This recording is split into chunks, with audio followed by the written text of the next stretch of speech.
अस्सलामु अलैकुम वरहमतुल्लाहि वबरकातुहू।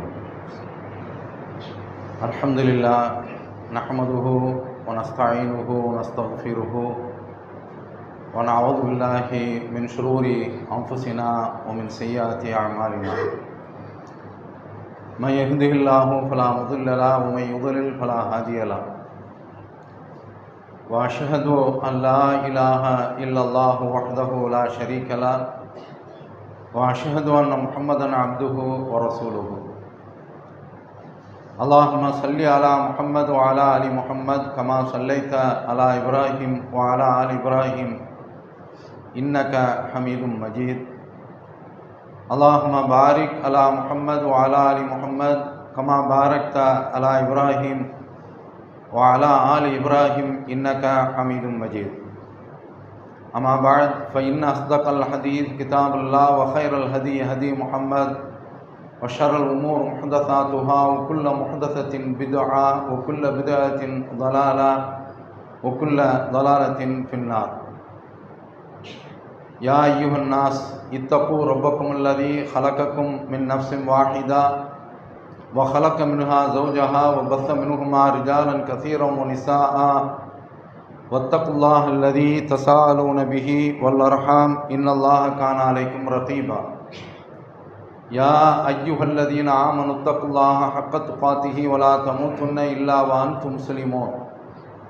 या अय्युहल्लज़ीना आमनुत्तक़ुल्लाह व क़ूलू क़ौलन सदीदन युस्लिह लकुम अअमालकुम व यग़फ़िर लकुम ज़ुनूबकुम व मन युतिइल्लाह व रसूलहु फ़क़द फ़ाज़ फ़ौज़न अज़ीमा। எல்லாம் அல்ல அல்லாஹுவின் நல்லடியார்களே, அல்லாஹுடைய மகத்தான கிருபையினால் புனிதமிக்க ஜும்மாவை நிறைவேற்றுவதற்காக வேண்டி இங்கு நாம் கூடியிருக்கிறோம். இங்கு ஆற்றப்படக்கூடிய இந்த சொற்பொழிவின் பயன் நமக்கு இம்மையிலும் மறுமையிலும் கிடைப்பதற்கு எல்லாம் அல்ல அல்லாஹ் அருள் புரிவானாக என்று பிரார்த்தித்து என்னுடைய இந்த உரையை துவங்குகின்றேன். அழகிய முன்மாதிரி இப்ராஹிம் அலைஹிஸ்ஸலாம் என்ற தலைப்பின் கீழ் மாநிலம் எங்கும் பல்வேறு கட்ட பிரச்சாரங்கள் நடந்து கொண்டிருக்கின்றன. சென்ற வாரம் மஸ்ஜிதுர் ரஹ்மானில் இப்ராஹிம் அலைஹிஸ்ஸலாம் அவர்களை மையப்படுத்தி மக்கள் இணை வைப்பு விஷயத்திலே, அதிலும் குறிப்பாக மௌலிதுகளுக்கு வரி கொடுக்கக்கூடிய விஷயத்தில் அவர்கள் அலட்சியமாக இருக்கின்றார்கள். கொள்கையை பேணுவதில் கொடுத்தால் என்ன என்ற நிலைக்கு அவர்களுடைய மனநிலை சென்றிருக்கின்றது. என்ன என்று பார்த்தோம் என்று சொன்னால், ஒட்டுமொத்த மேலப்பாளையத்தில் ஒரு 3-4 பேர்கள் மட்டும் ஓட்டாட்டம் போட்டுக்கொண்டிருந்த அந்த காலத்தில், மேலப்பாளையமே திரண்டு எதிர்த்து நின்ற அந்த கட்டத்தில் நெருப்பாய் நின்றவர்கள் இன்றைக்கு நீர்த்து போய்கொண்டே இருக்கின்றார்கள். தௌஹீது கொள்கையில் படிப்படியாக இறங்கி கொண்டிருக்கின்றார்கள். திருமணம் ஒரு காலத்தில் நடத்தும் போது ஊர் எதிர்ப்பு வந்த கட்டத்தில், ஊரையே எதிர்த்து நின்ற நம்மிடத்தில் இன்றைக்கு எதிர்ப்பு இல்லாத கட்டத்தில் ஊருக்கு ஒத்து போக வேண்டும் என்ற ஒரு மனநிலை நம்மிடத்தில் ஏற்பட்டு விட்டது. இது மாதிரியான ஒரு நோய் பரவலாக மேலப்பாளையம் எங்குமே தொற்றிக் கொண்டிருக்கின்றது. இந்த கட்டத்தில் ஜமாத்து எடுத்திருக்கக்கூடிய இந்த அஸ்திரத்தினுடைய அடிப்படையில், அஸ்திவாரத்தினுடைய அடிப்படையில் மக்களிடத்தில் ஏகத்துவத்தை நாம் திரும்பவும் புதுப்பிக்கவும் பதிப்பிக்கவும் முயற்சி செய்து கொண்டிருக்கின்றோம். நேர்வழி தருவது எல்லாம் அல்ல அல்லாஹ்வுடைய கையில் இருக்கின்றது. ரப்புல் ஆலமீன் நமக்கு இந்த தௌஹீது கொள்கையை பற்றி சொல்கின்ற பொழுது திருக்குர்ஆனில் குறிப்பிடுகின்றான், அம் ஹசிப்தும் அன் ததுகுலுல் ஜன்னத வலம்மா யஅதிக்கும் மஸலுல்லதீன ஹலவ் மின் கப்லிக்கும் மஸ்ஸத்துஹுமுல் பஅஸா வல் ضرா வஸுல்ஸிலு ஹத்தா யகூல ரசூல் வல்லதீன ஆமனு மஅஹு மதா நஸ்ருல்லாஹ். என்ன விளங்கி கொண்டிருக்கின்றார்கள் என்றால், நாமெல்லாம் தௌஹீதுக்கு வந்துவிட்டோம், நெஞ்சி மேல் கைகளை கட்டி தொழுகின்றோம், தொப்பி இல்லாமல் தொழுகின்றோம், விரல்களை தொழுகையிலே அத்தகையாத்திலே ஆட்காட்டி விரலை அசைக்கின்றோம், நாம் ஒரு தௌஹீத்வாதி என்று நினைக்கின்றார்கள். அது கிடையாது. தௌஹீத்வாதி என்று சொன்னால் ஏதாவது ஒரு வகையில் அவனுடைய வாழ்க்கையிலே சோதனை புகுந்து விளையாடி கொண்டே தான் இருக்கும். இந்த பாதை மலர் பாதையாக இருக்காது. இந்த பாதை கரடு முரடான பாதையாகத்தான் இருக்கும். இந்த பாதை முட்கள் நிறைந்த பாதையாகத்தான் இருக்கும். இந்த பாதை மரணத்தை சந்திக்கக்கூடிய பாதையாகத்தான் இருக்கும். அப்படிப்பட்ட ஒரு கொள்கையை தான் நாம் ஏற்றுக்கொண்டிருக்கின்றோமே தவிர அந்த கொள்கைக்கு என்று விலை கொடுக்கக்கூடிய ஒரு நிலை வந்தால் நிலை மாறக்கூடாது, நிறம் மாறக்கூடாது, தடுமாறக்கூடாது, தடம் மாறக்கூடாது. இதை நாம் ஒவ்வொருவரும் மனதில் வைத்துக் கொள்ள வேண்டும். அல்லாஹ் பேசக்கூடிய எண்ணிலிருந்து அத்தனை பேருக்கும் இந்த கொள்கையிலிருந்து தௌஹீது என்று சொன்னால் ஒரு 30 வருட காலம், தௌஹீது என்றால் 40 வருட காலம் கணக்கு கிடையாது, ஒரு 50 வருட காலம் கிடையாது. இது இறுதி மூச்சு வரை, உயிர் நம்முடைய உடலை விட்டு பிரிகின்ற வரை, ஆன்மா நம்முடைய உடல் கூட்டில் இருந்து அல்லாஹ்வுடைய கையில் போகின்ற வரை இது தொடர வேண்டுமே தவிர இதற்கு மைல்கள் கிடையாது, இதற்கு எல்லை கோடு கிடையாது, இதற்கு வரையறை கிடையாது, இதற்கு கெடு கிடையாது, இதற்கு தவணை கிடையாது. இதை நாம் மனதில் பதிய வைத்துக் கொள்ள வேண்டும். அதுதான் அல்லாஹ் தஆலா அந்த வசனத்தில் சொல்றான், அம் ததுகுலுல் ஜன்னத்தை வலம்மா ஏத்திக்கும் மசலுள்ளதின ஹலவும் மின் கபலிக்கும் மசத்துமல் ஒல் பல்சா ஒல் வர்றா, நீங்கள் எல்லாம் சோனத்தில் சென்று விடலாம் என்று நினைக்கின்றீர்களா? உங்களுக்கு முன்னால் உண்டானவர்கள் சோதனைகள், கஷ்டங்கள், பெரும் சிரமங்கள் அத்தனையும் அவர்களை ஆட்கொண்டன. எந்த அளவிற்கு என்றால் ஹத்தா யகூலர் ரசூல் வல்லதீன ஆமனும் ஆகும், ஈமான் கொண்டவர்களும் ரசூலும் அல்லாஹ்வுடைய உதவி எப்போது தாங்க முடியவில்லையே என்று சொல்லக்கூடிய அளவிற்கு அல்லாஹ்விடத்தில் இருந்து இந்த கொள்கையை ஏற்றுக்கொண்டதனால உங்களுக்கு சோதனை வராமல் சோனத்திற்கு செல்லலாம் என்று நினைக்கின்றீர்களா கேட்கின்றான். இதை நாம் நம்முடைய மனதில் இறுதியாக வைத்துக் கொள்ள வேண்டும், உறுதியாக வைத்துக் கொள்ள வேண்டும். ஹத்தா யகூலர் ரசூல் வல்லதீன ஆமனும் ஹத்தா நஸ்ரு உஸுல்சிலு, அவர்கள் உழுக்கப்பட்டார்கள். எதுவரைக்கும் அல்லாஹ்வுடைய உதவி எப்போது வரும் என்று கேட்கின்ற வரை அந்த மாதிரியான ஒரு சோதனை கண்டிப்பாக இந்த கொள்கையை ஏற்றுக்கொண்டவர்கள் இருக்கும். அந்த பிரச்சனை திருமணத்தில் வரும், நம்முடைய மௌத்தில் வரும். மௌத்தில் வந்துவிட்டால் நாமோ இந்த மார்க்க அடிப்படையில், ஏகத்துவ அடிப்படையில் அதனால் என்ன நடந்துற போகுது? இப்ராஹிம் இஸ்லாம் அவருடைய வாழ்க்கையை பார்க்குறோம். அவங்க அதிகார மையத்தை எதிர்த்து நின்று போரிட்டார்கள். அவங்க ஒரு ஆள் தான், ஒரு சம்பவம் போதும் அவர்களுடைய வாழ்க்கையில். தீக்குண்டத்தில் அவர்கள் தூக்கி எறியப்படுகின்றார்கள். அங்கிருந்து வெளியில் வந்தாராங்க, எந்த விதமான சேதாரமும் இல்லாமல். அவங்க உடல் கருகவில்லை, அவங்க எரியல்ல, கரியல்ல, அங்கிருந்து மீண்டு வந்துட்டாங்க. மனித சுபாவம் எப்படி இருக்க வேண்டும்? ஒரு சேதம் இல்லாமல் அங்கிருந்து வெளியில் வந்திருக்கிறாங்களே, அப்போ இவர் சொல்வது உண்மைதான் என்று நம்பி ஏகத்துவத்தை ஏற்றுக்கொள்ள வேண்டும். ஏற்றுக்கொள்ளது ஃபாமனலகு லூத் என்ற ஒருவர் அவர்களுடைய கொள்கையை ஏற்றுக்கொண்டார்கள். அந்த ஊரை விட்டு அங்கிருந்து கிளம்பி போறாங்க. கால இன்னி முஹாஜிரும், நான் இங்கிருந்து கிளம்பி போகின்றேன் என்று ஊரை விட்டு போறாங்க. எவ்வளவு கால போராட்டம்! இந்த போராட்டத்தில் ஒரு ஆள் கூட வரல. லூத் என்ற ஒருவர் மட்டும் ஈமான் கொண்டார் என்றுதான் அல்லாஹ் தஆலா சொல்றான். இன்னொரு ஊருக்கு போறாங்க. அந்த ஊர்ல மன்னன் அவர்களுடைய மனைவியை அபகரிக்க துடிக்கின்ற அந்த வேளையில இவங்க என்னுடைய சகோதரி என்று சொன்னால் அவன் தீண்ட மாட்டான், சேட்டை பண்ண மாட்டான் என்று தெரிந்தவுடனே என்னுடைய சகோதரி என்று அவங்கள்ட்ட சொல்லிட்டு, லா தக்திபி, எம்மா நீ நான் சொன்னதை நீ பொய்ப்படுத்திடாத, நான் சகோதரி என்று சொல்லிக் கொண்டிருக்கின்றேன். வல்லாஹி இன்ஃபில் அர்தி கைரி ஒ கைரிக்கி முஃமினுன், இந்த பூபாகத்தில் இப்போதைக்கு உன்னையும் என்னையும் தவிர்த்து ஈமான் கொண்டவர் யாரும் இல்லம்மா. எப்படி இருக்குன்னு பாருங்க, என்ன மாதிரியான சோதனை பாருங்க. இன்றைக்கு ஒரு ஜமாத் என்று இருக்கின்றோம், ஆனால் அன்றைக்கு அவர்களுடைய நிலைமை எப்படி இருந்தது என்பதை இந்த ஒரு ஹதீஸ் வாசகம் உன்னையும் என்னையும் தவிர்த்து ஈமான் கொண்ட ஒரு உயிரினம் மனித இனம் இல்லை என்று சொல்கின்றார்கள் என்று சொன்னால் எம்மாதிரிய ஒரு சோதனை அவர்கள் சந்தித்திருக்க வேண்டும். சட்டம் ஒழுங்கு நீதிமன்றம் எதுவும் கிடையாது.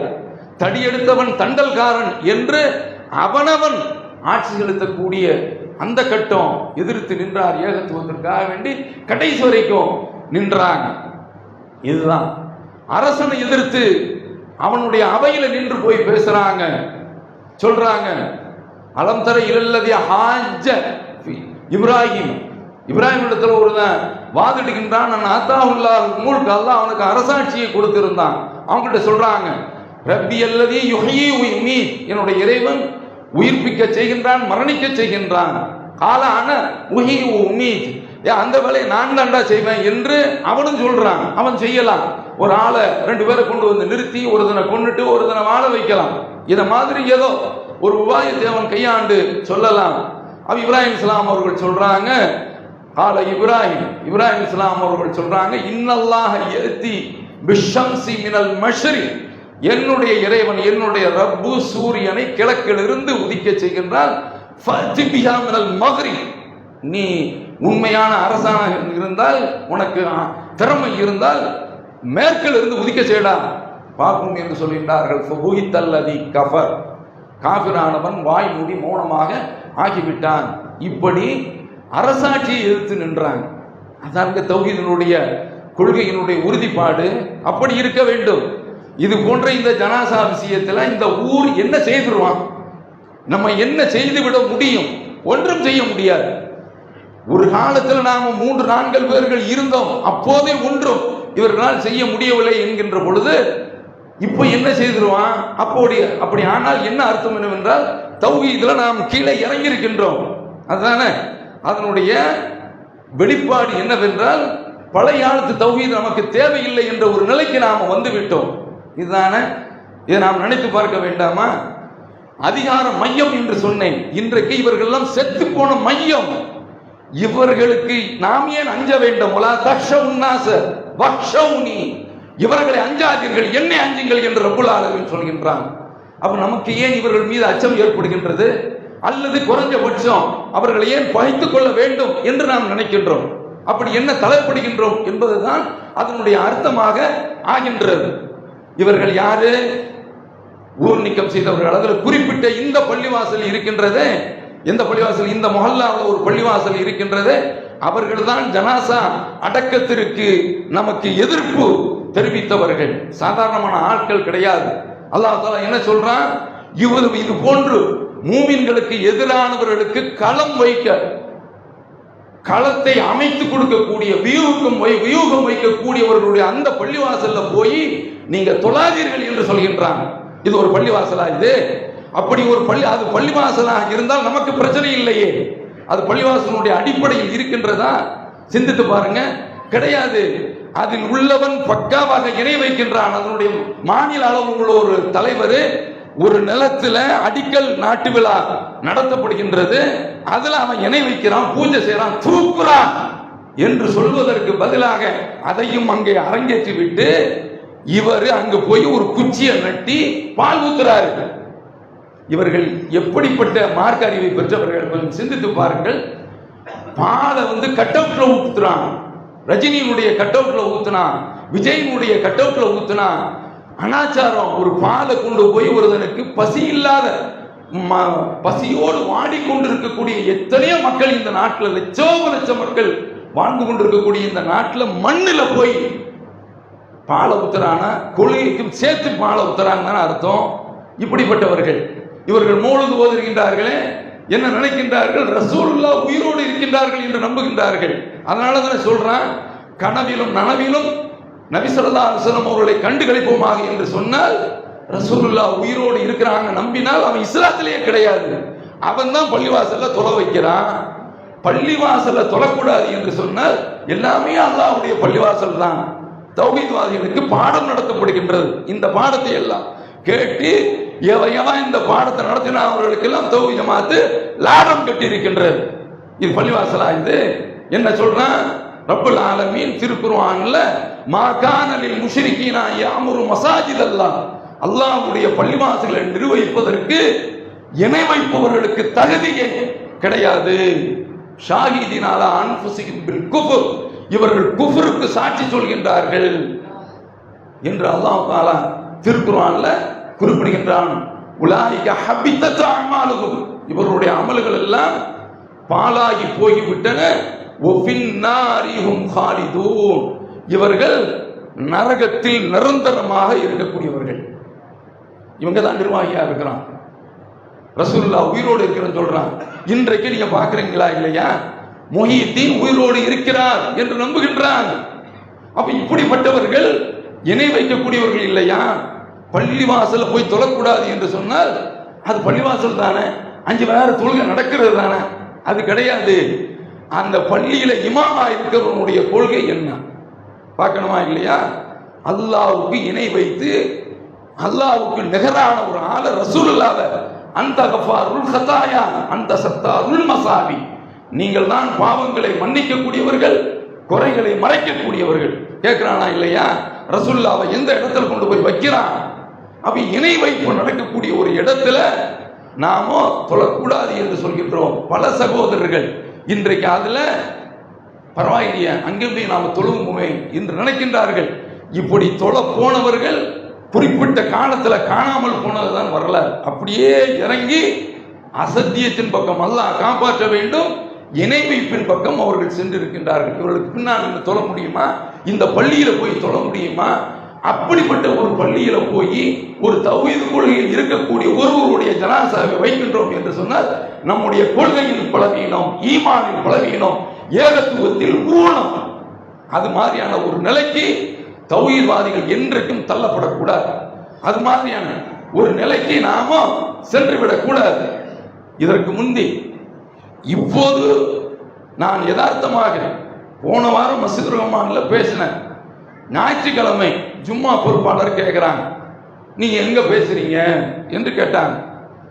சரி, நம்ம அக்ஸாவில் பேசுவோம் என்று ஞாயிற்றுக்கிழமைக்கு நான் ஒப்புதல் கொடுக்கின்றேன். அந்த அடிப்படையில் அப்போது நாம இங்கேயும் இந்த கருத்தை சொல்வோம் என்ற அடிப்படையில் இந்த தலைப்பின் கீழ் உங்களிடத்தில் நான் செய்தியை சொல்லிக் கொண்டு இருக்கின்றேன். அது எதற்காக வேண்டி இதை குறிப்பிடுகின்றேன் என்று சொன்னால், நம்ம இடத்துல தௌஹீதுல இறக்கம் வந்து விட்டது, கீழே இறங்கிட்டோம். அப்படி இருக்கவே கூடாது. அதிகார மையத்தை எதிர்த்து நின்று போரிட்டவர்கள் ஏகத்துவத்தில் உள்ளவங்க, நம் மந்திரவாதிகள். மூசா அலைஹிஸ்ஸலாம் அவர்களுக்கு எதிராக வந்து நிற்கின்றார்கள் ஃபிரௌனுடைய சபையில். மூசா அலைஹிஸ்ஸலாம் அவர்கள் கை தேடிய போடுறாங்க, பாம்பா வந்து நிற்குது. ஒரு சம நேரத்தில், ஒரு குறிப்பிட்ட நேரத்தில் அந்த மந்திரவாதியிடத்தில் மாற்றம் ஏற்பட்டு விடுகின்றது. ஃபிரௌன் பார்க்கிறான், நாமும் மூசாவை எதிர்க்கிறதுக்காக வேண்டி கூப்பிட்டு வந்தோம், இவனுவ மூசா அலைஹிஸ்ஸலாம் அவருடைய கொள்கையை ஏற்றுக்கொண்டு விட்டானே என்று அவர்களை பார்த்து கேட்கிறான். ஆமன்துலஹு கப்ல அன் ஆதன லக்கும், ஏண்டா என்கிட்ட பெர்மிஷன் வாங்காம நீ ஈமான் கொண்டியா என்று கேட்டுவிட்டு அவன் சொல்றான். அந்த மக்களை பார்த்து அவன் குறிப்பிடுகின்றான், இன்னஹு ல கபீருக்கும் உள்ளதே அல்லமக்கும் சிஹர், இவர் கைதேர்ந்த சூனியக்காரரா என்று சொல்லிவிட்டு ஃபல உகத்தியன் ஐதியக்கும் அர்ஜுலக்கும் மின் ஹிலாஃப், உங்களை நான் மார்கை வாங்குவேன். ஒரு கையை இப்படி எடுத்துவிட்டு ஒரு காலை இப்படி எடுக்கிறது, இதுதான் மார்கை வாங்குறது. அப்படி செய்வேன். உலவு அதுக்கடுத்து உங்களை நான் சும்மா விட மாட்டேன். உலவு சல்லி பண்ணக்கும் ஃபி ஜுதையின் நகல், உங்களை பேரித்த மரத்தினுடைய அந்த கட்டையில உங்களை ஆணியால் அடிச்சு தொங்க விடுவேன் என்று சொல்கின்றான். அத அவன் சொல்றான். அதுக்கடுத்து வல தாயில முன்ன ஐயுனா ஷத்தும் அதாபம் அபுகா, அப்போதான் நீ தெரிஞ்சுக்கிற நம்மள யாரு ரொம்ப கடுமையாக தண்டிக்கக்கூடியவர்கள் என்று நீ தெரிஞ்சுக்கிற அப்படின்னு அந்த மக்களை பார்த்து சொல்றான். கொஞ்ச நேரம் தாங்க, பரம்பரை முஸ்லீம் கிடையாது, 50 வருஷம் 60 வருஷம் தௌஹீதெல்லாம் கிடையாது.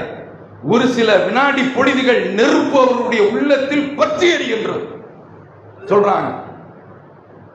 லன் நூசிரக அலாமா,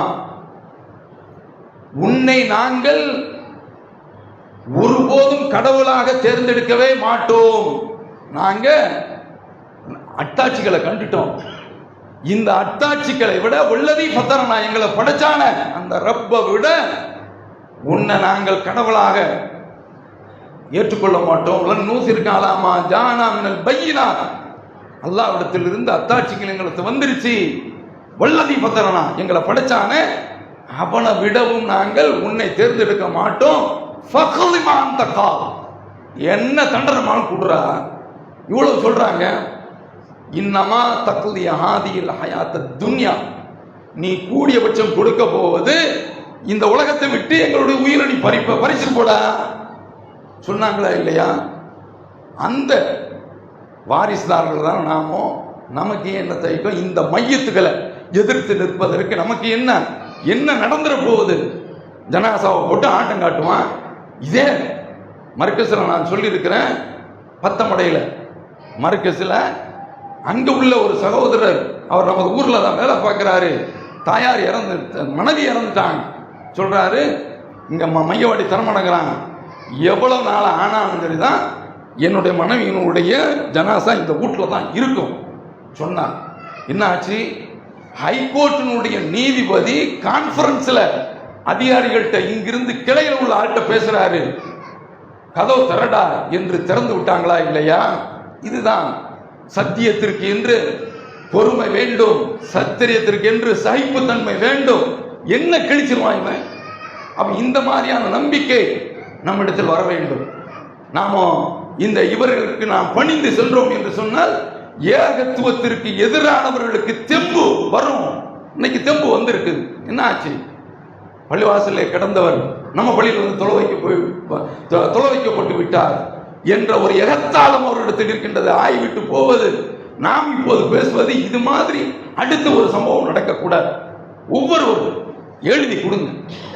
அப்படி கொடுத்து விட்டீர்கள் என்று சொன்னால் இன்ஷா அல்லாஹ் இந்த ஜமாத்து உயிரை கொடுத்து வந்து நிற்கும். இன்ஷா அல்லாஹ் தயங்காதி. நாம் சின்ன வயசு, நாம ஏன் எழுதி கொடுக்கணும் நினைக்காது. அதிகார மையத்தை எதிர்த்து நின்று போராடியவர்கள். இன்னும் ஃபிரௌனுடைய மனைவி சொல்றாங்கல்ல, அவங்க கடுமையான ஒரு சோதனையை ஃபிரௌன் இருந்து அனுபவிக்கிறாங்க. கால ரப்பிப்னி லி பைத்தன், கால ரப்பிப்னி இந்தக பைத்தன் ஃபில் ஜன்னா, சுவனத்துல எனக்கு ஒரு மாளிகையை நீ கட்டி கொடு கேட்கிறாங்களா இல்லையா? வனஜ்ஜினி மின் ஃபிரௌன் வ அமலிஹி, ஃபிரௌனுடைய கொடுமை விட்டும் இன்னும் அவனுடைய கூட்டத்தாருடைய கொடுமை விட்டும் என்னை காப்பாத்துன்னு கேட்கிறாங்களா இல்லையா? வனஜ்ஜினி மின் ஃபிரௌன் வ அமலிஹி, ஃபிரௌனை விட்டும் அவனுடைய கொடுமை விட்டும் எங்களை காப்பாற்று என்று கேட்கின்றார்கள் இல்லையா? ஒரு பெண்ணு துணிஞ்சு நின்றாங்க. அது மாதிரியான ஒரு துணிச்சல் நம்மிடத்தில் வர வேண்டும். பம்மி விட வேண்டிய தேவையில்லை, பயப்பட வேண்டிய அவசியம் கிடையாது, தலையை சீவ போவது கிடையாது. இங்க உள்ளவர்கள் ஆட்டம் காட்டுறாங்க. இவர்கள் எல்லாம் இணை வைப்பில் உள்ளவர்கள். அப்படிப்பட்டவர்களுக்கு அஞ்ச வேண்டிய அவசியமே நமக்கு கிடையாது. அப்ப நாமோ அஞ்சுகின்றோம். இது என்னுடைய அர்த்தம் என்னவென்றால், எதிர்ப்பு இருக்கக்கூடிய காலத்தில் எதிர்த்து நின்றோம், இப்போது நம்மை நாமே இழந்து நிற்கின்றோம் என்று சொன்னால் தௌஹீதில் ஊனம், தௌஹீதில் பலவீனம், தௌஹீதில் குறை, தௌஹீதில் கோளாறு அது ஏற்பட்டு விட்டது. அந்த நிலைக்கு நம்ம வந்து விடக்கூடாது. தௌஹீதில் பல கட்டங்கள் வரக்கூடாது. வறுமையில இருக்கும் போது ஒரு கட்டம், செல்வம் வந்த பிறகு இந்த தௌஹீது வேண்டாம் என்று சீ என்று உதறக்கூடிய ஒரு மனப்பாங்கு, மனப்போங்கு வரக்கூடாது.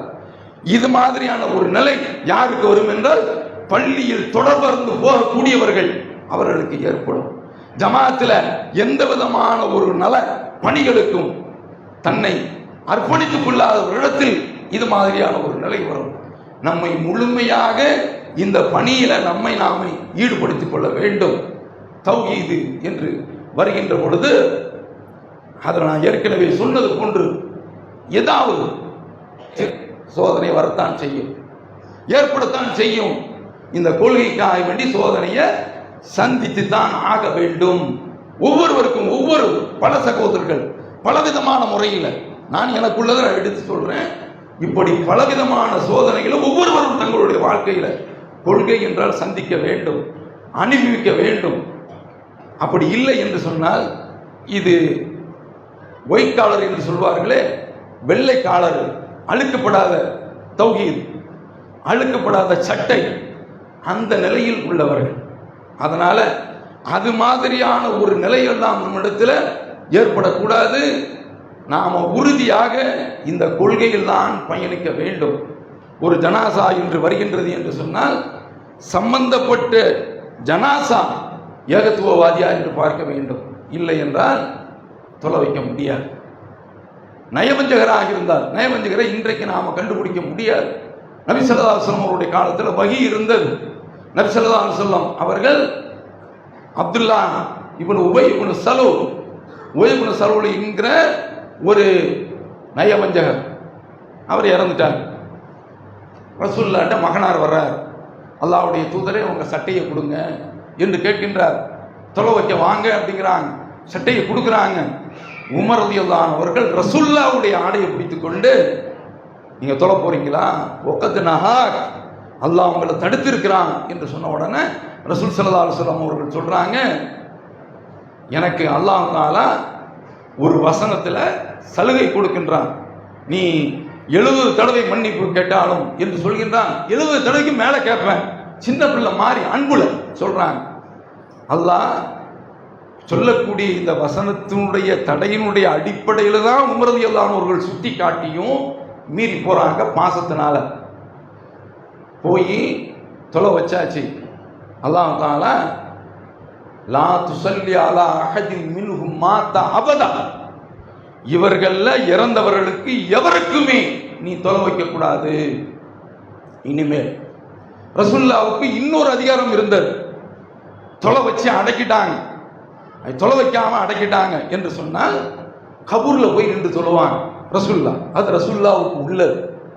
வலா தக்கும் அலா கபரிஹி, அவர்களுடைய கபரில் போய் நிற்கக்கூடாது. இன்னஹும் மாத்து வஹும் காஃபிரூன், இவர்கள் காஃபிராகத்தான் மரணித்திருக்கின்றார்கள். இன்னஹும் கஃபரு பில்லாஹி வ ரசூலிஹி, அல்லாஹ்வும் அவனுடைய தூதரை மறுத்து மாத்து வஹும் காஃபிரீன், காஃபிராகத்தான் மரணித்திருக்கின்றார்கள். இவர்களுக்காக நீங்கள் ஜனாசா தொலை வைக்க முடியாது சொல்றானா. ஜனாசா கொள்கையினுடைய அடிப்படையில் இருக்க வேண்டும். இது முனாஃபிக்கு. ஒரு தௌஹீத்வாதி வெளிப்படையில் பார்ப்போம், அவரு கபருக்கு போகல, தர்காவுக்கு போகல, வீட்டில் மூடுதல் நிறுத்துறோம், அதை எதிர்க்கல, இதையெல்லாம் வைத்து பார்க்கின்றோம், இவர் தௌஹீத்வாதி என்று தெரிஞ்சு நாமும் அவருக்காக வேண்டி வெளிப்படையை தான் நம்ம பார்க்க முடியும். அப்படி வெளிப்படையை பார்த்து நாம் அந்த மாதிரி கடைசி கட்டத்தில் இந்த மஹல்லாவில் இறந்த பெண்மணி கூட தௌஹீதினுடைய அடிப்படையில் அடக்கப்பட்டிருக்காங்க. அது கூட விமர்சனம் வந்தது. இவ்வளவு நாள் இவங்க இந்த கொள்கையில இருந்தாங்க, இவங்களை தௌஹீத் ஜமாத்து கடத்திட்டு போய், எங்களுக்கு அந்த அவசியமே கிடையாது, இவங்களை கொண்டு போய் எங்களுடைய கபூர்ல, அதாவது மையவாடியில தௌஹீத் ஜமாத்தினுடைய அடிப்படையில் தொலை வச்சு அடக்கணும். என்ன தலவிதியா? கிடையாது. ஏகத்துவவாதியாக இருந்தால் உயிரை கொடுத்து கொண்டு போய் அடக்குவோம், அது வேற. அப்ப இத மாதிரி கடத்த வேண்டிய அவசியமே கிடையாது. அப்ப அதனால இது போன்ற ஒரு நிலையில யார் இருக்கின்றார்களோ, இறுதி கட்டத்தில் அவர்கள் கடைசி வரைக்கும் இணை வைக்கவில்லையா, ஏகத்துவவாதி, நாம் முயற்சி எடுப்போம். அப்ப இந்த அடிப்படையில் நாமும் அதற்காக வேண்டி முயற்சி முனைப்பு காட்ட வேண்டும். இவர்களை ஒருபோதும் இவன் முயற்சி, நீங்க சொல்லுங்க, இந்த பள்ளியினுடைய இமாமும் அதாவது பக்காவா முஹிதீன் உயிரோடு இருக்கிறார் என்று நம்புறான், ரசூலுல்லாஹ் உயிரோடு இருக்கிறார் நம்புறான். அதனால தானே சொல்றான், கனவிலும் நனவிலும் ரசூலுல்லாஹ்வை காண்போம் என்று சொல்கிறான். நனவுல ரசூலுல்லாஹ்வை பார்க்க முடியுமா? அப்படி இருப்பதாக ஒருவன் நம்பினால் குர்ஆன் வசனத்துக்கு எதிர். ஒமின் வராயிகும் பர்ஸகுன் இலா யௌமி பாஸுன், உயிரோடு இல்லவர்கள், உயிரோடு இருப்பவர்களுக்கும் இறந்து விட்டவர்களுக்கும் ஒரு திரை ஒன்று இருக்கின்றது. அங்கு உள்ளவர்கள் இங்கு வர முடியாது, இங்கு உள்ளவர்கள் அங்கு போக முடியாது. அதுதான் அந்த திரையை தாண்டி ரசூலுல்லாஹ் வருவதாக இருந்தால், நான் சென்ற வாரம் மஸ்ஜித் ரஹ்மான்ல சொன்ன அதை தான் இன்றைக்கும் சொல்றேன். 50,000 பேர்களை இன்றைக்கு பலஸ்தீன்ல கொண்டுட்டான். நிம்மதியா நம்ம வாழ்றோம், நிம்மதியா ஒரு தௌஹீதுக்கு நாம் ஒரு ஜனாசா விஷயத்தில் கூட நம்மால் விமர்சனத்தை கூட தாங்குவதற்கு நாம் தயாராக இல்லை. எப்போதும் வானிலிருந்து குண்டுமலை செத்துக்கிட்டே இருக்கிறாங்க பலஸ்தீன்ல. இன்றைக்கு ரசூலுல்லாஹ் உயிரோடு இருந்தால் வந்திருக்கணும், நிறுத்துங்கடா பாவி என்று சொன்னால் கேட்காம இருப்பாங்களா? உயிரோடு இல்லை, ரசூலுல்லாஹ்வுக்கு தெரியல, நாளைக்கு மறுமையில தான் தெரியும். அல்லாஹ்வுடைய தூதர் உயிரோடு கிடையாது. அப்போ உயிரோடு இருக்கிறான் என்று நம்புகின்றான் என்று சொன்னால், குர்ஆனுக்கு மாற்றமாக இவர்கள் நம்பிக்கை கொண்டிருக்கின்றார்கள் என்று சொன்னால் குஃப்ர்ல இருக்கிறாங்க, இணை வைப்பில் இருக்கின்றார்கள். இவர்கள் நம்முடைய வீட்டில் உள்ள ஒருவருக்கு ஜனாசா தொலை வைக்க முடியுமா? இந்த அடிப்படையில் கூடாது. பள்ளிவாசலே இணை வைப்பில் இருந்தால் அந்த நிர்வாகம் மாறுகின்ற வரை, ஏகத்துவத்தினுடைய நிர்வாகிகள் அங்கு வருகின்ற வரை நாம போய் எல்லாரும் ஷிர்கில் போயிடுவாங்க, அந்த பள்ளியில போய் உறுப்பினர் ஆகணும், அது உருப்படாத பேச்சு. இவன் அங்க போயிடுவான். அதான் நடைமுறையில் பார்த்துக்கிட்டு இருக்கோம். அதெல்லாம் நடக்காது. ஆழமாத்து ஒவ்வொருத்தனா பெற்றெடுக்க வேண்டும். ஒவ்வொரு பிள்ளையும் நாம கொள்கை அடிப்படையில் கொண்டு வந்தால் நாளைக்கு இன்ஷா அல்லாஹ் அந்த பள்ளி தானா கையில வரும். அப்படிதானே ரசூலுல்லாஹ் மதீனாவுல வந்து அதற்கு அடிக்கல் நாட்டி ஒரு சமுதாயத்தை உருவாக்கி மக்காவை விட்டாங்களா இல்லையா? அதுதான் ரசூல் காட்டிய வழிமுறை. நாம அந்த பள்ளியில போய் உட்கார்ந்துட்டா நம்ம இப்பவுமே பார்க்கிறோமே, வரி கொடுக்குறானே நம்ம ஜமாத்தில் உள்ளவனே, என்னடா ஏன்டா வரி கொடுக்குற, ஏதாவது பிரச்சனை, என்ன பிரச்சனை வரும்? அப்ப இதை தாங்கிக் கொள்வதற்கு நமக்கு சக்தி இல்லை என்று சொன்னால், ஏகத்துவம் என்பது துடிப்பாக இல்லை, ஏகத்துவத்தில் ஏகத்துவம் என்பது நம்மிடத்தில் நடிப்பாக நாடகமாக இருக்கிறது என்பதுதான் நம்முடைய அர்த்தம். என்ன செய்திருவான் இவன், என்ன செய்திருவான் இவன், என்ன செய்ய முடியும்? ஒன்றும் செய்துவிட முடியாது. அப்ப அதனால இதையெல்லாம் கவனத்தில் கொண்டு நாளைக்கு இப்போது ஒரு கொள்கை சகோதரர் ஆரம்ப காலத்தில் இருந்து இந்த கொள்கைக்காக வேண்டி பாடுபட்ட சகோதரர் குலாம் ரசூல் அவர்கள் அவங்க இறந்து போனது, அந்த ஜனாசாவில் நாம பங்கெடுக்க முடியாதது எல்லாரும் மனசிலும். கடந்த எனக்கு 31ஆம் தேதி மே மாதம் இந்த பள்ளியில் நான் பேசியிருக்கிற ஒரு ஹதீஸையும் மேற்கோள் காட்டி பேசினேன். இப்னு அப்பாஸ் ரலியல்லாஹு அன்ஹு அவர்கள் உஸ்ஃபான் என்ற இடம் அல்லது கதீத் என்ற இடம், அந்த இடத்துல வர்றாங்க. அந்த இடத்துல அவருடைய மகன் இறந்துட்டாங்க, ஜனாசா வீட்டில் இருக்குது. அப்போ குறைகிட்ட சொல்கிறாங்க, ஆட்கள் வந்துட்டாங்களா பாருங்கிறாங்க. வரல. திரும்ப கேட்குறாங்க. அப்படின்னு சொல்கிறாங்க, எத்தனை பேர் வந்திருக்கிறாங்க என்று கேட்கின்ற போது 40 பேர் வந்திருக்கிறாங்க. அப்போ உடனே கொண்டு வா, ஜனாசாவை கொண்டு வா என்று சொல்லி ரசூலுல்லாஹ்வுடைய ஹதீஸை சொல்கிறாங்க. மாமின் முஸ்லிமின் யமூத், ஒரு முஸ்லிம் இறந்து யகூமு ஃபீ ஜனாசத்திஹி 40 ரஜுலன், அவருடைய ஜனாசாவில் 40 பேர் நிற்கிறாங்க. 40 பேர் எப்படிப்பட்டவங்க? லா யுஷ்ரிகூன பில்லாஹி ஷைஆ, அல்லாஹ்விற்கு கடுகளவு கூட இணை வைக்காதவர்கள் நிற்கிறாங்க என்று சொன்னால், அல்லாஹ் அவர்களுக்காக வேண்டி அவர்கள் செய்யக்கூடிய அந்த பிரார்த்தனையை இல்லா ஷஃபாஹுல்லாஹு ஃபீ, அல்லாஹ் அவர்களுடைய பரிந்துரையை ஏற்றுக்கொள்கின்றான், சோனவாதியாக ஆக்குகின்றான். அப்படி தௌஹீத்வாதிகள் கலக்க முடியாத அளவிற்கு இந்த தௌஹீதுக்காக வேண்டி கடைசி வரைக்கும் கம்பு ஒன்றி தடி ஒன்றி பள்ளிவாசல் மஸ்ஜித் ரஹ்மானிலேயே கடந்தவர்கள், நிழலாக கடந்தவர்கள், அவருடைய ஜனாசாவில் பங்கு கொள்ள முடியவில்லை என்ற அந்த வேதனை தௌஹீத்வாதிகளுக்கு இருக்கின்றது என்பதை புரிந்து நான் சொல்வது என்ன தெரியுமா? நடந்தது நடந்து போனது, கடந்தது கடந்து போனது. இனிமேல் நம்முடைய வாழ்க்கையில் இது மாதிரியான ஒரு நிலைமை வரக்கூடாது. பிள்ளைகள் எப்படி இருக்க வேண்டும் என்று சொன்னால், ரசூலுல்லாஹ் சொல்றாங்களே, வலதுன் சாலிஹன் யதுலஹு, அவருக்காக வேண்டி பிரார்த்திக்கக்கூடிய பிள்ளை, அந்த பிள்ளை என்ன செய்யும்னா இத்தனை தௌஹீத்வாதிகளையும் உள்ளடக்கக்கூடிய ஒரு ஜமாத்து வந்து நின்று தொழுவதற்கு ஏற்பாடு செய்திருக்க வேண்டும். இல்லை, வேதனைக்குரிய விஷயம். அதனால் நம்ம ஜமாத்து அந்த ஜனாசாவை தூக்கி கொண்டு, ஏனென்றால் என்ன சொல்கின்றார்கள் என்றால், இவங்க நம்முடைய பள்ளியில் தான் இருந்தவர்கள் என்று சொல்கின்ற பொழுது குடும்பத்தாரிடத்திலிருந்து வரக்கூடிய பதில், பிரச்சனை பண்ணாதீங்க. பிரச்சனை பண்ணுவது நம்முடைய வேலையா?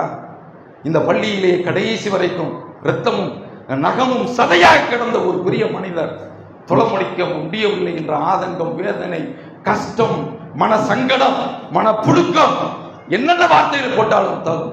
அதை தவிர்த்து வேறு எதுவுமே கிடையாது.